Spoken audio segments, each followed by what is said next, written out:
I voted for Trump, right? Now the Trump I see is not really I'm not against my vote because I don't think that the alternative would have done better. But the hopium's gone, right? Because my notion that Trump was not, he was maybe an answer from the powers that be and not in bed with them, that's gone. So at the end of the day, I believe government is corrupt and it's ruled by military industrial complex, the financial industrial complex, and the technology industrial complex. So it is ruled by the money that makes the world go around. This popular notion now that I'm seeing in the types of people I would follow in the past, the people that want to see things get better and are against the media propaganda. Well, I see a lot of them falling into this, what I think is media propaganda, that Trump is owned by Israel, I'll just say. Whilst I think there's a degree of truth there, I also see that this is the oldest.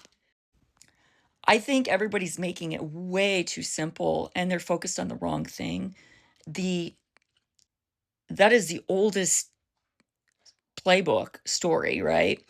So suddenly Israel's the fall guy, right? Again, our own government and financial systems that run this world are absolved because there's always some fall guy. There's always some fix.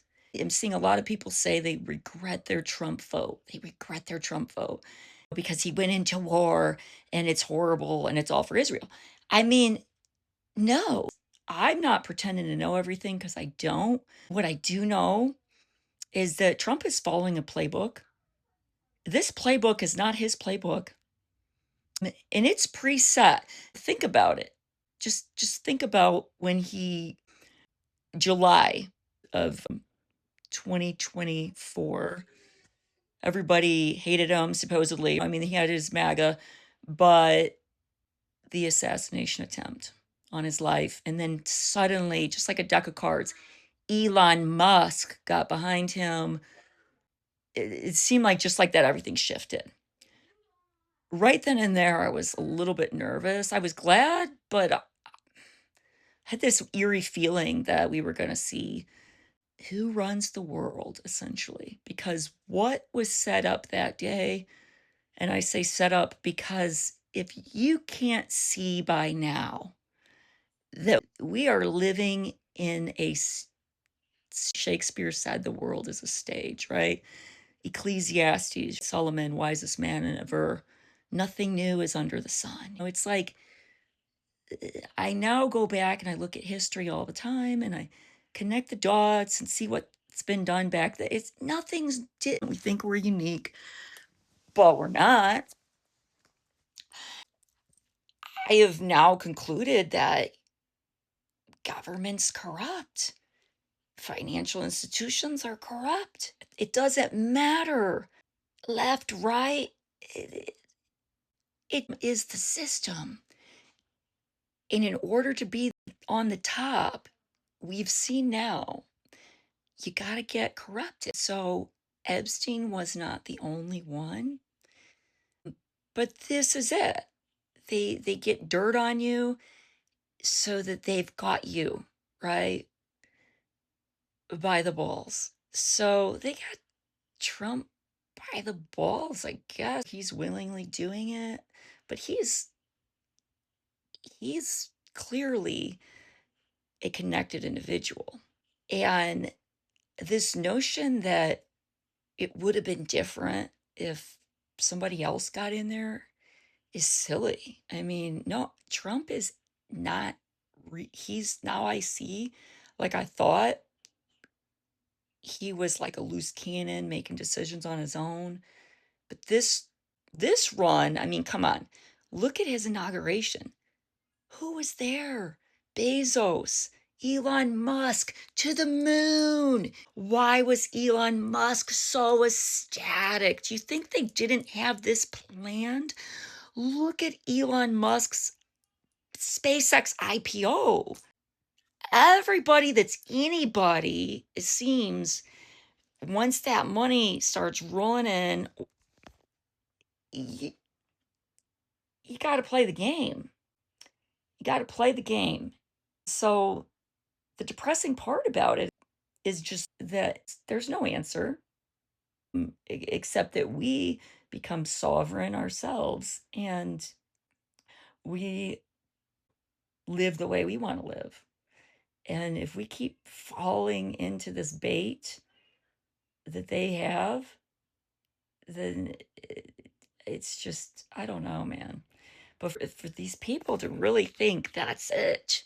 In fact, what I think Trump is really doing, I think we've got a big giant debt crisis, 40 trillion, and I think they have a plan to reset the currency. It's called the Great Reset, right? Didn't they talk about that? They tell you exactly what they're going to do.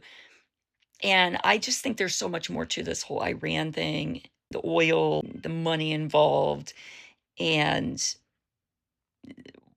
what the playbook is, so to speak. But it's a playbook, I'm convinced. My theory was they were trying to maybe cut off China's oil through Iran and Venezuela. I don't know if Trump's doing a smash and grab on these countries. I don't know what the end game is fully. I do know that it ends up where our currency is set up in a giant Ponzi scheme, and it's all the fiats have collapsed in history. And the Romans did it. They used to have big, thick coins. The coins got thinner, and then they suddenly were just painted gold and not actual gold inside, and then they debased the currency. We've debased ourselves to a point of like the system cannot continue. So I think there's a plan to somehow reconfigure that, which goes back into this new world order essentially. And who is going to have the world reserve current? And I thought Trump was fighting so that America would still remain top dog and be hold the world reserve currency. It seems like he's maybe saving the dollar, but I don't know what. It drives me nuts because I can't quite figure out the plan, but I think there's a plan. I think this is just literally all staged at this point, and people that can't see that by now is just, it's silly at this point if you can't see that by now. Depressing part is that you find out there isn't really a solution in government, and the acceptance of the government's corrupt, and I don't know, it's just people, come, wake up.